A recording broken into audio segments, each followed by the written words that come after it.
Welcome back to The Architecture, the official audio briefing from the Asset Tailor Research Desk. I'm Julian, and I'm sitting here with our lead analyst, Elena.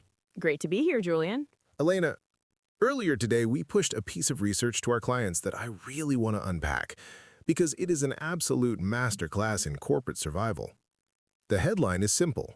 Woolworths is buying its biggest food supplier, In2Food. Now, if you're a retail consumer, you read that and think, great, they're securing my macaroni and cheese. Exactly. The consumer thinks it's just about keeping the shelf stocked. Right.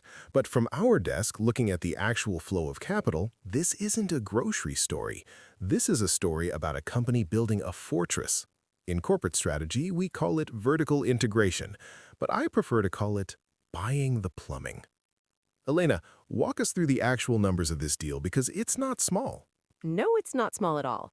Woolworths is acquiring 100% of In2Food from Old Mutual Private Equity and the founders. Just for context, In2Food generates over 5 billion rand in annual revenue. They are the engine room behind Woolies' premium convenience meals, baked goods, and fresh produce. Food makes up 64% of Woolworths' total revenue, so they aren't just buying a partner, they are buying the very thing that makes them profitable. And that is the defensive moat right there.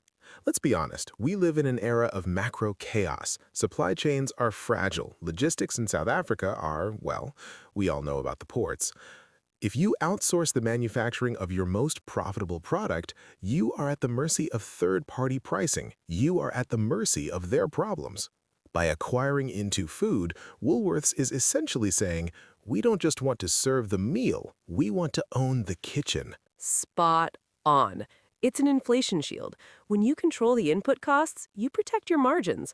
But Julian, when we were mapping this out for the client note today, the defensive play wasn't even the most exciting part. It's the offensive play, the offshore angle. Yes, the asset-light arbitrage. Break that down for them. So whenever South African companies try to expand overseas, it usually ends in tears. We've seen it time and time again. Nice David Jones in Australia. Exactly, the David Jones disaster. Woolworths learned the hard way that buying foreign retail brands and trying to run physical stores abroad is a massive capital trap. But here is the genius of the In2Food deal.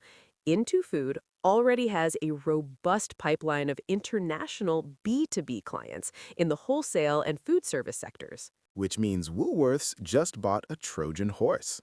Precisely. Woolies isn't going to try and build 50 new retail stores in Europe or Australia.